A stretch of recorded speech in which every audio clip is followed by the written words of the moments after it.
BA पाठ तृतीय के प्रथम प्रश्न पत्र में आज हम पढ़ने वाले हैं महादेवी वर्मा।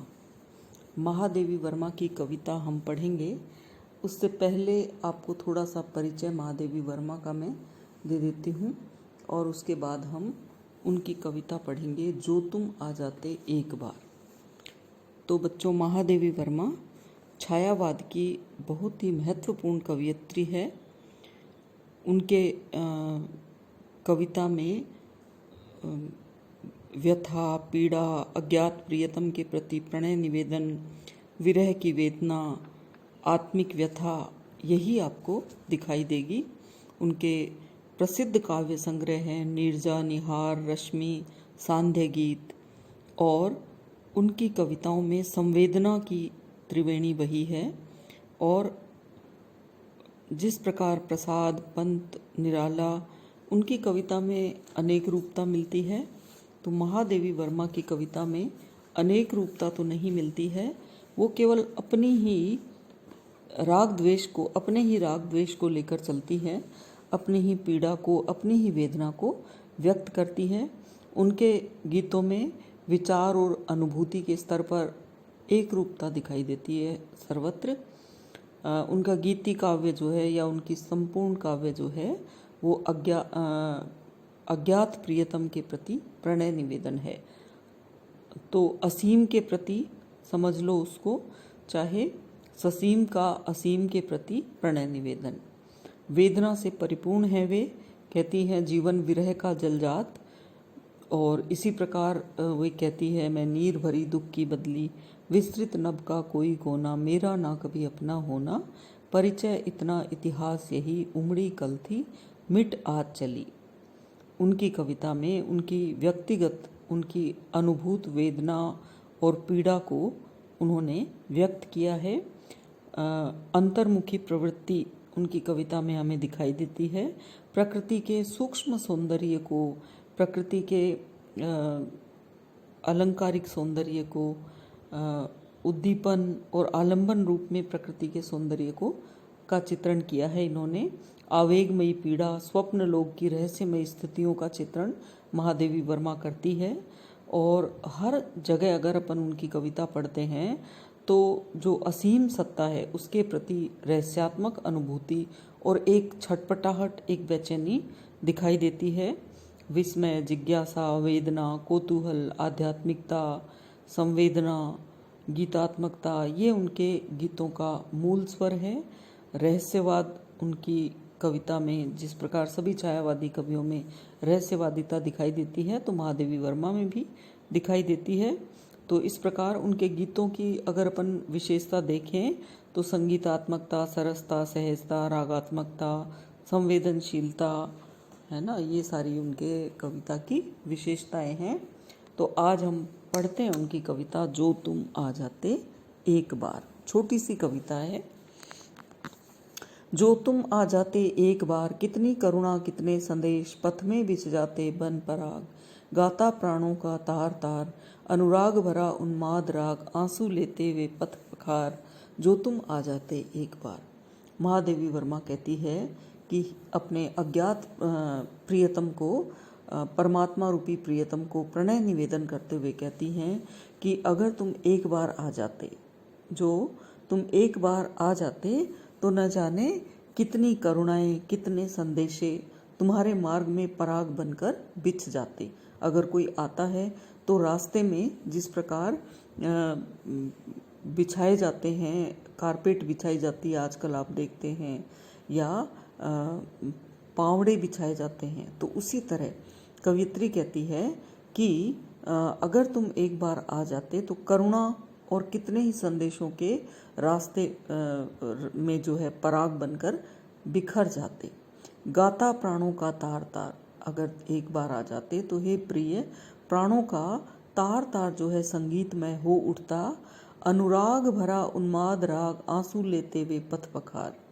कवयित्री कहती है कि प्रेम से भरा हुआ, उन्माद से भरा हुआ राग जो है वो प्राण का हर तार जो है वो गाने लगता, और तुम्हारे मार्ग को आंसू लेते हुए पथ पखार, तुम्हारे मार्ग को धोने के लिए आंसू जो है वो अविरल रूप से हुए बहते हुए आंसू जल का रूप ले लेते।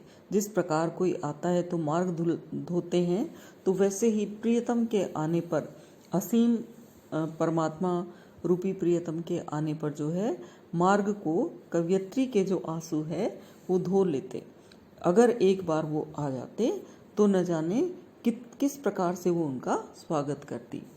हंस उठते पल में आर्द्र नयन, धुल जाता और होठों से विषाद, छा जाता जीवन में बसंत, लुट जाता चिर संचित विराग, आंखें देती सर्वस्व वार, जो तुम आ जाते एक बार।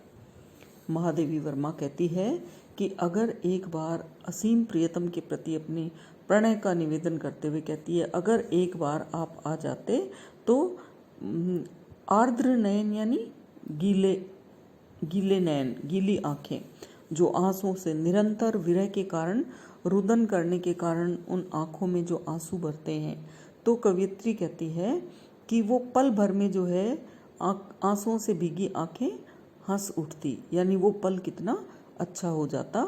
धुल जाता होठों से विषाद, और विरह के कारण जो विषाद है, जो पीड़ा है, विषाद यानी पीड़ा, जो पीड़ा है होठों पर वो धुल जाती। अगर एक बार प्रियतम आ जाते तो कवयित्री कहती है कि उनके नेत्रों में खुशी के आंसू जो है वो छलक पड़ते, या खुशी आ जाती और होठों से विषाद धुल जाता।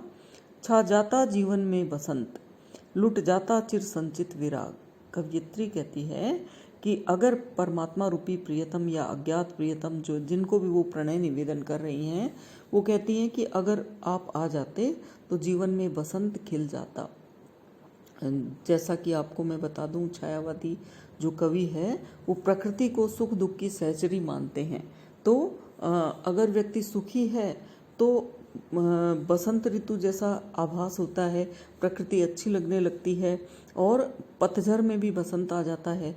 अगर व्यक्ति का मन दुखी है तो बसंत में भी जो है वो पतझड़ का सा एहसास होता है।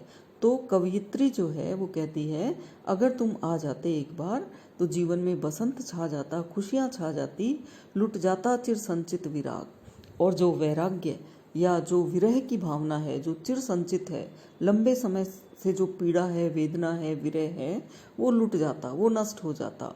आंखें देती सर्वस्व वार। महादेवी वर्मा कहती हैं कि आंखें जो है वो सर्वस्व न्योछावर कर देती। तो जो तुम आ जाते एक बार, कवयित्री अपने अज्ञात प्रियतम को प्रणय निवेदन करते हुए कहती हैं कि अगर तुम आ जाते एक बार तो आंखें जो है सब कुछ तुम पर न्योछावर कर देती।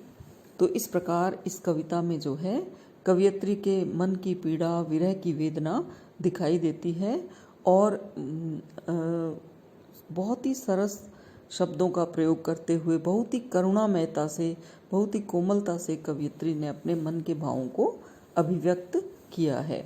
तो बच्चों, महादेवी वर्मा की जो कविता है वो सारी आपको इसी प्रकार प्रेम, करुणा, वेदना, विरह की कविता देखने को मिलेगी।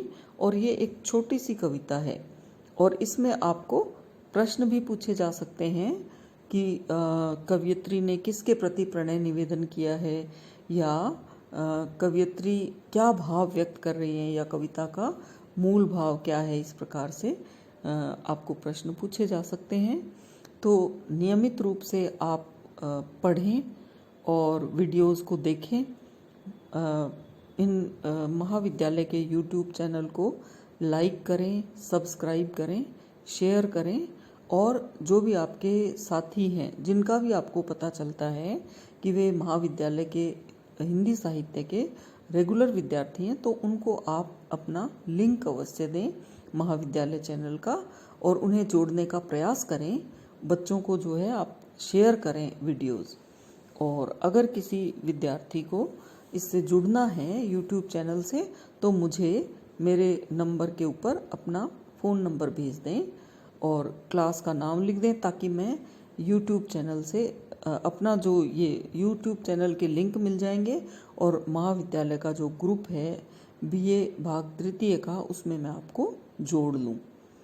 तो धन्यवाद बच्चों, पढ़ते रहना और हमने छायावादी कवयित्री महादेवी वर्मा के बारे में पढ़ा है। धन्यवाद।